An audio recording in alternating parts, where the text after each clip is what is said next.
നിങ്ങളുടെ favourite shows ഇനി ഒരിക്കലും മിസ്സാവില്ല. ഇപ്പോൾ C5-ലൂടെ കാണും നിങ്ങളുടെ ഫേവറേറ്റ് ഷോ തികച്ചും സൗജന്യമായി.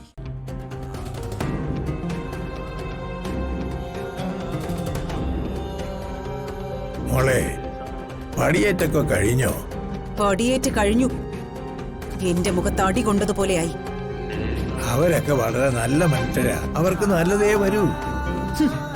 നല്ല മനുഷ്യര്. നല്ല മനുഷ്യരെയൊക്കെ ഞാൻ ശരിയാക്കി കൊടുക്കാം. നീ എന്തിനാ മറ്റുള്ളവരെ ഇങ്ങനെ വെല്ലുവിളിക്കുന്നത്? നീ നിന്റെ കാര്യം നോക്കി ജീവിക്കാൻ നോക്ക്.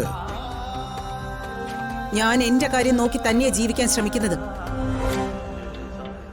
എന്റെ ലക്ഷ്യം അതെന്തായാലും ഞാൻ നിറവേറ്റും. അത് നിറവേറ്റാതെ എനിക്കൊരു മടങ്ങിപ്പോക്കില്ല. അവളുണ്ടല്ലോ, ആ മീനാക്ഷി, അച്ഛന്റെ മാധുരിയുടെ മകള്. അവൾക്ക് എന്റെ കൂടെ വരണ്ടാന്ന്. അവൾ വരുന്നില്ലെങ്കിൽ വരണ്ട.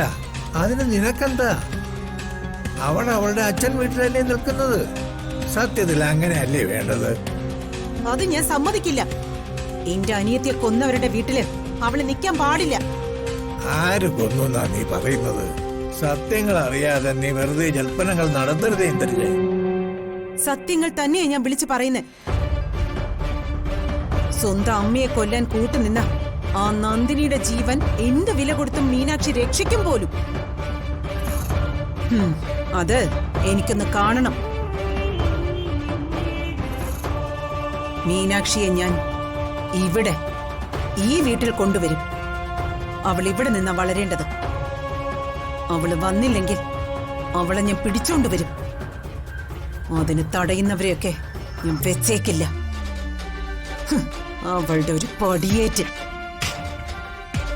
അങ്ങാടിയെ തോറ്റതിന് അമ്മയുടെ നേരെ എന്ന് പറഞ്ഞതുപോലെ പടയിൽ തോറ്റതിന് ഇവിടെ കിടന്ന് ബഹളം വെക്കുന്നത് എന്തിനാ? അച്ഛൻ ഇതൊക്കെ കണ്ടിട്ട് ഒരു വികാരവും തോന്നുന്നില്ലേ? എനിക്ക് ഈ കാര്യത്തിൽ യാതൊരു വികാരവുമില്ല. കാരണം ഞാൻ ചിന്തിക്കുന്നത് വിവേകത്തോടു കൂടിയാണ്. നന്ദിനിയുടെ മകളായി മീനാക്ഷി വളരാൻ ഞാൻ സമ്മതിക്കില്ല. നന്ദിനിയാണ് ജയറാമിന്റെ യഥാർത്ഥ ഭാര്യ. വിഹിതമായ ജീവിതം നയിച്ച അവന്റെ അടുത്തേക്ക് അഭിഹിത താല്പര്യവുമായി ചെന്നത് നിന്റെ അനിയത്തിയാണ്. ഈ പ്രപഞ്ചത്തിന് ഒരു നിയമമുണ്ട്. ദൈവകൽപ്പനകളാൽ ആചാര്യന്മാർ ആരണ്യങ്ങളിലും നദീതടങ്ങളിലും തപം ചെയ്തും ജപം ചെയ്തും നേടിയെടുത്ത നിയമം. ആചാരവും സദാചാരവും സംസ്കാരവും എല്ലാം അതിൽ ഉൾപ്പെടുന്നു. അത് ലംഘിച്ചാൽ നിയമപരമായ ശിക്ഷകൾ ഉണ്ടാകും. ദൈവം കണക്ക് ചോദിക്കും. നിന്റെ അനുജത്തിയോട് ദൈവം കണക്ക് വീട്ടി കഴിഞ്ഞു. അച്ഛനാണെങ്കിലും ചങ്കിടറിക്കൊണ്ട് എനിക്കത് പറഞ്ഞേ പറ്റൂ. ആരംഭത്തിനെല്ലാം അവസാനമുള്ളതുപോലെ എല്ലാ തെറ്റുകൾക്കും ശിക്ഷയുണ്ട്. അച്ഛന്റെ ഒരു ന്യായവാദങ്ങളും ഞാൻ അംഗീകരിക്കില്ല. എനിക്ക് എന്റെ വഴി.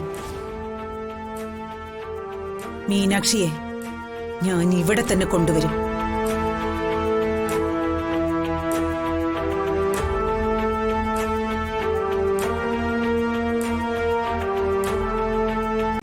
ഡൗൺലോഡ് ചെയ്യൂ C5 ആപ്പ്. കാണൂ എല്ലാ എപ്പിസോഡുകളും സൗജന്യമായി.